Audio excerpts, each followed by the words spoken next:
All right. Things are going pretty good here. We are in round 4, undefeated so far.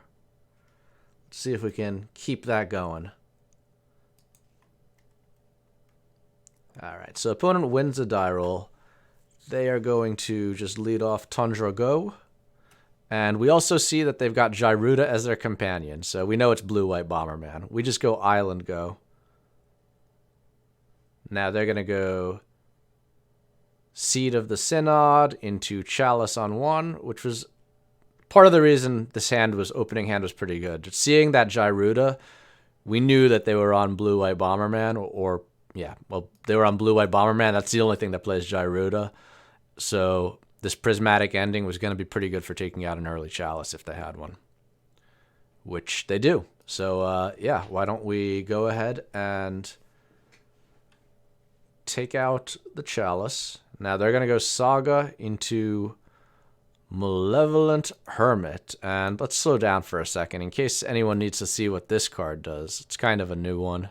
I don't know if everyone's seen it in Legacy yet. It's a 1 blue, 1 colorless, 2/1 human wizard. You can pay a blue and sack it to counter a non-creature spell unless its controller pays 3. It's got disturb cost of 2 colorless and a blue, so if it's in your graveyard, you can pay the disturb cost, and you get this second half of it, the Benevolent Geist.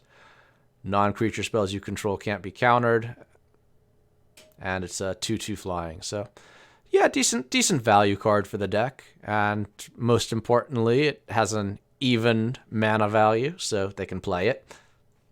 All right, so we'll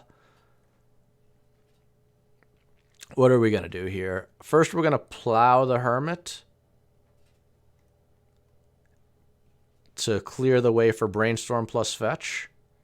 And then we're going to Brainstorm. We're going to see Tarn Ponder.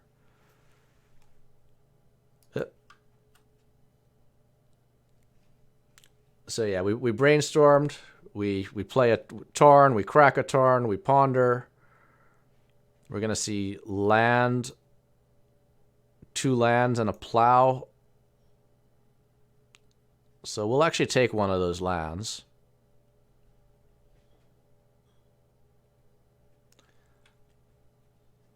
Opponent plays City. They make a 1/1 construct. So next turn, we'll just look to plow that construct because we don't want it causing trouble for our planeswalkers. And then here we're going to, since we have the combo in hand, we're going to play Narset, but we're not going to downtick her because our opponent can get can get a construct to a 4/4 this turn. One important thing to note. Okay, so they just went Spatial Contortion on their construct token to make it a 7/1, so Narset is going to die. But my thought process here on not minusing Narset before that was they cannot get Retrofitter Foundry if they are playing Gyruda. In fact, they can't play any 1s if they're playing Gyruda. So Saga can only search up a 0, and I'm pretty sure there aren't any 0s out there that are going to increase their number of artifacts, so Construct was going to be a 4/4. Unless they had another 0 in hand to play. So I thought we'd take our chances. Maybe they attack. Narset sticks around at 1 loyalty, and then next turn I can just fire off Days and Doing on main phase, and they die. Didn't work out that way. That's okay. So they take Narset down. They did have to use an extra card to do it in the Spatial Contortion. We'll Teferi, bounce a construct, Brainstorm, see a couple lands, put a couple lands back. Construct takes out Teferi. They play a Signet. They play the Benevolent Geist from the graveyard. Now we'll just play Teferi again. Actually, no, we won't. We'll play Hullbreacher, Days Undoing, and win. And they can't play any counter magic because they are on all even-numbered converted mana costs. So at this point, they're pretty dead. We're going to have a little bit of garbage time here, though. I mean, they do have us at a relatively low life total. It's 22-8 in favor of them, so maybe they think they can just whittle us down with Sagas or something. All right, they play Salvagers. We keep going here.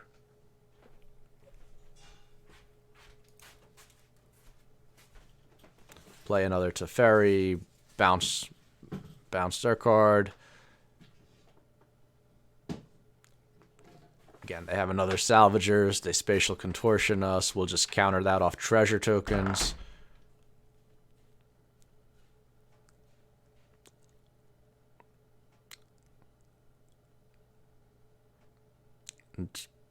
I'm just going quickly through this because, again, as I like to call it, we are in garbage time here. We've comboed off. They're on no cards in hand. We have Planeswalkers and Hull Breachers on board, so...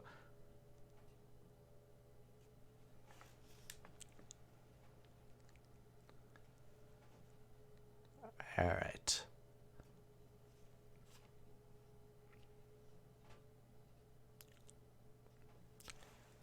Almost lethal here. We've got one more turn of attacks to go.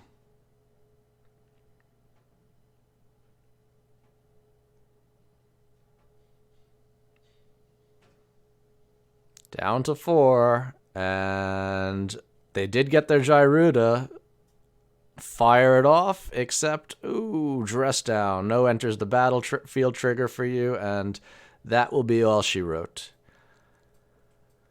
It was most likely all she wrote anyways. I guess Gyruda could have hit, any creature as a blocker, and hope that creature somehow gets them an extra card or something, because we were going to Teferi bounce anyways. It was really a Hail Mary at that point, but play to your outs, right? Alright, so now let's check out the sideboard plan here.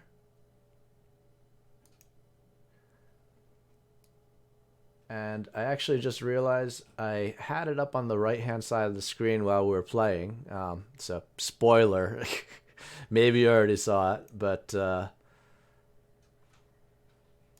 yes, we are now 1-0, and we are siding out a Breacher, a Shark Typhoon, actually 2 Shark Typhoons, a Flusterstorm, and we're bringing in 2 Blood Moons, a Meltdown, and a Null Rod. Null Rod is super good in this matchup, given that they play so much artifact mana. I mean, they've got Signets, they've got Moxen, they've got Petals, they've got artifact lands.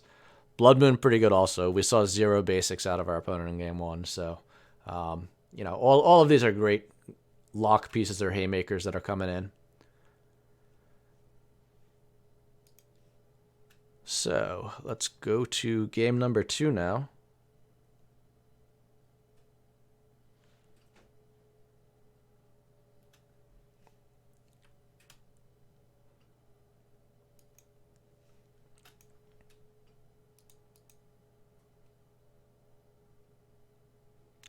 So we got to take a couple mulligans, go down to 5 cards, but this 5-card hand is pretty great since we've got a Null Rod.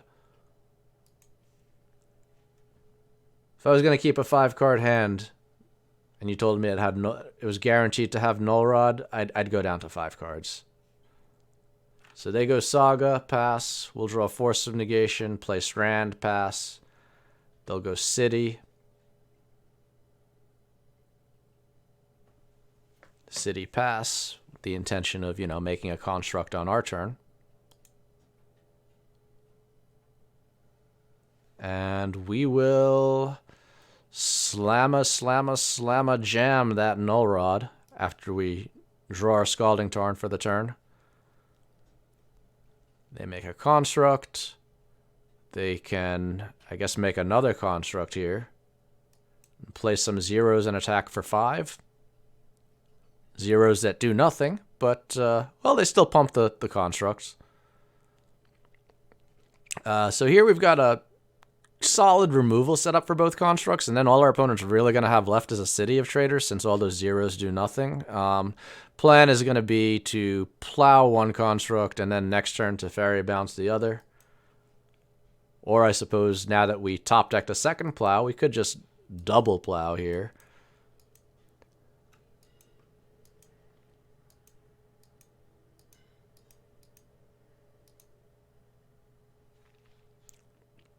Alright, so they're going to attack for 7 thanks to a Spatial Contortion, get us down to 7. We could have fetched for a Tundra and plowed there. I guess figure, don't rush it. We've got Teferi. So we'll draw for the turn, hit a Days Undoing, play Teferi, bounce their bro. Now they're on nothing. So, alright, they play a Cavern on Humans. They lose their City of Traders to play a Malevolent Hermit. We will plow the Hermit. We'll ponder. Shuffle this ponder.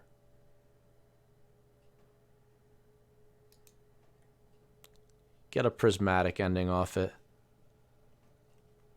So they'll play another Cavern here and just pass the turn. We'll just, draw our Tundra, play our Tundra, pass the turn. Well, and plus Teferi. They'll play a Seat and an Opal, 2 cards that continue to do nothing under Null Rod. And here we'll just slam Blood Moon, and opponent's going to say they've seen enough.